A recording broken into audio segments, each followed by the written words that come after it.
Hello' friend, মই এতিয়া গা ধোৱাৰ আগত মই মুখখন কেনেকৈ চাফা কৰোঁ আৰু কি দি চাফা কৰিব আপোনালোকে। এইটো হৈছে গোলাপ জল। এইটো গোলাপ জল দেখিছে নহয়, এই গোলাপ জলে দি পেলাই এয়া অকণমান কপাহ লৈছোঁ। এয়া কপাহ অকণমান লৈছোঁ, লৈ পেলাই এই ধৰণে মুখখন ক্লিন কৰি ল'ম।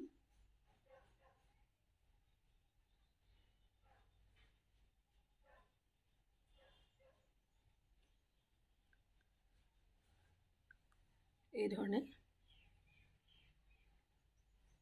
আপুনি কপাহ নাথাকিলে হাতেৰেও লগাব পাৰে। এয়া চাওক। তাৰপাছতে ডিঙিটো অকণমান এই ধৰণে কপাহেৰে এই ধৰণে আপোনালোকে ক্লিন কৰিব পাৰে, লেতেৰাবিলাক ওলাই আহে। ইয়াত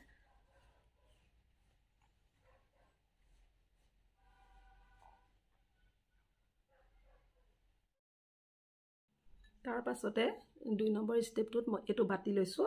বাতিটোত মই অকণমান আধা চামুচতকৈ কম হালধি ল'লোঁ।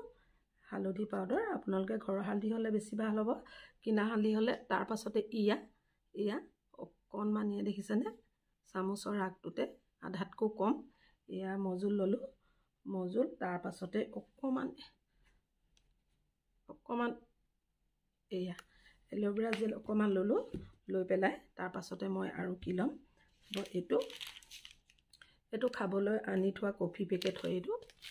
এইটো চব কফি পেকেট হয়, দেখিছেনে। তাৰ পৰা মই এতিয়া সেই সিমানকণেই ল'ম, যিমানকণ মজুল লৈছিলোঁ সিমানকণেই। এয়া চব এয়া লৈ পেলাই এই ধৰণে ভাল ধৰণে আমি মিক্স কৰি এই ধৰণে এয়া চব খুব ভাল ধৰণে মিক্স কৰি লৈছোঁ। লৈ পেলাই মই আপুনি ব্ৰাছৰ সহায়ত লগালেও হ'ব, হাতেৰে লগালেও হ'ব। এই ধৰণে এয়া চব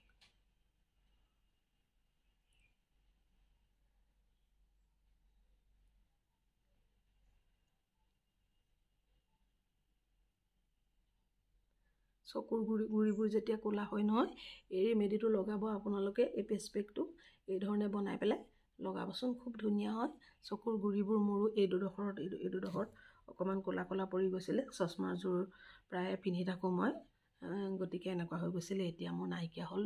এইবাৰে 2-3 বাৰমান লগোৱা হ'ল এই ধৰণে। তাৰপৰা কপালখনতো ৰিংকলছ পৰে, এই ধৰণে বয়সৰ চাপ পৰে। আৰু ৰ'দত যেতিয়া এনেকৈ থাকে নহয়, এনেকৈ কোচ খুৱাই থয়, তেতিয়াও এইবিলাক নিচান এনেকৈ আঁচবোৰে লাইনিং আহি যায়।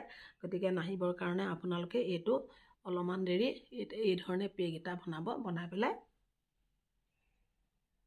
এই ধৰণে ভাল ধৰণে অলপমান দেৰি 5-10 মিনিট যেতিয়ালৈকে শুকাই নাযায়, টানি নধৰে, তেতিয়ালৈকে আপোনালোকে লগাই থৈ দিব। এয়া হৈ গ'ল। এতিয়া চাওক, এইদৰে বাতিটো একেবাৰে নাইকিয়া কৰি পেলাই আপোনালোকে ভালকৈ মুখখন মুচিব। মুখত মোহাৰি লগাব। আধাখিনি শুকোৱাৰ পাছত অলপ প্ৰথমে অলপমান লগাই পেলাই অকণমান যে থাকে, অকণমান শুকাই তাৰ পাছত যিখিনি থাকে সেইখিনি মই আকৌ পাছত মোহাৰি দিছোঁ। এবাৰ 2টা প্ৰলেপ দিছোঁ মুখত। এই ধৰণে আপোনালোকে 2বাৰ লগাই পেলাই চাবচোন, মুখখন বহুত ধুনীয়া হ'ব আপোনাৰ। এই ধৰণে কপাহ লৈ পেলাই এইফালে চাওক। এয়া এনেকুৱা হৈছিলে, আঠাটো আঠা হৈ থাকে, এই মজুল থাকে যে, সেইকাৰণে শুকালেও তেলেতীয়া হৈ থাকে। গতিকে মই হাতেৰে এনেকৈ মোহাৰিলেও যোৱাব নোৱাৰে, এয়া লাগি ধৰিলে দিছেনে। আৰু সেইকাৰণে মই অকণমান কপাহ তিয়াই লৈছোঁ। কপাহৰ সহায়ত মই এইখিনি এতিয়া আঁতৰাম। মই খুব বেছি দেৰি ৰাখিব নোৱাৰিলোঁ। খুব বেছি দেৰি ৰাখিবলৈ আমাৰ টাইমো নাই। এয়া চাওক, এইটো ছাইড মই আঁতৰালোঁ। এয়া দেখিছেনে, গালখন অকণমান আগতকৈ অকণমান উন্নত দেখিছে।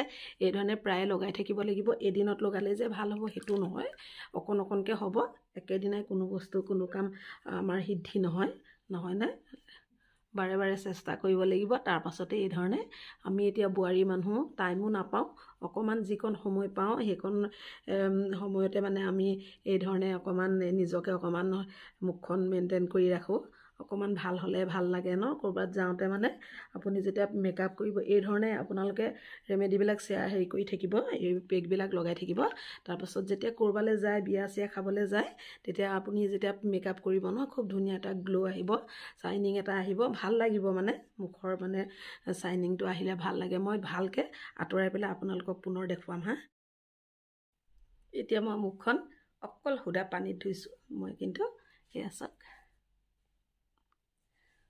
ইমান মজা লাগিছে নহয়নে এয়া অকণমান ওচৰৰ পৰা মই মুচি পেলাই দেখুৱাই দিছোঁ এই ধৰণে আপোনালোকে সদায় গা ধোৱাৰ আগত অকণ অকণ কৰিবচোন খুব ধুনীয়া হ'ব মুখখন মই তেনেকৈ কৰি কৰি ইমান ক'লা হৈ গৈছিলোঁ মানে ঠাণ্ডা দিনত আমাৰ ৰমজান মাহতে ৰোজা মাহত মানে আমি ধৰক পেঞ্চিল নকৰোঁ অকল নামাজ পঢ়ি থাকোঁ আৰু নামাজ পঢ়িব লাগে আপোনালোকেতো জানেই চাগে গতিকে একোৱে মোৰ মুখত নলগোৱা নাছিলোঁ আৰু এইকেইদিন অকণমান এই ধৰণে কৰি পেলাই প্ৰায় 2বাৰ 3বাৰমান হ'ল কৰা এতিয়া মই ভাবিছোঁ ভিডিঅ'টো অকণমান আপোনালোকক দেখুৱাওঁ গতিকে ইয়াত দেখুৱাইছোঁ চাওকচোন ভাল লাগিছে চাগে ন মুখখন প্ৰায় হৈছে এই ধৰণে এদিনতে নহয় আপোনালোকৰ কেইবাদিনো কৰিব এমাহমান যদি কণ্টিনিউ কৰে নহয় খুব ধুনীয়া হৈ যাব গ্লো এটা আহিব মোৰো এতিয়া এদিন কৰোঁতে মই কিন্তু ফেচ ৱাছ কৰা নাই এনেই সুদা পানীত মুখখন ধুলোঁ তাৰপাছত আপোনালোকে এই ধৰণে কৰিব বুলি মই আশা কৰিলেও লাইক কমেণ্ট শ্বেয়াৰ কৰিব আৰু আপুনি যদি নতুন হয় ছাবস্ক্ৰাইব কৰি কাষত থকা বেল আইকনটো প্ৰেছ কৰি অল কৰি দিব যাতে মই এই ধৰণে ভিডিঅ' দিলে আপোনালোকে প্ৰথমবাৰৰ বাবে ছাবস্ক্ৰাইব কৰিব আৰু মোৰ ভিডিঅ'টো চাব বুলি মই আশা কৰিলোঁ আজিলৈ আহোঁ বাই বাই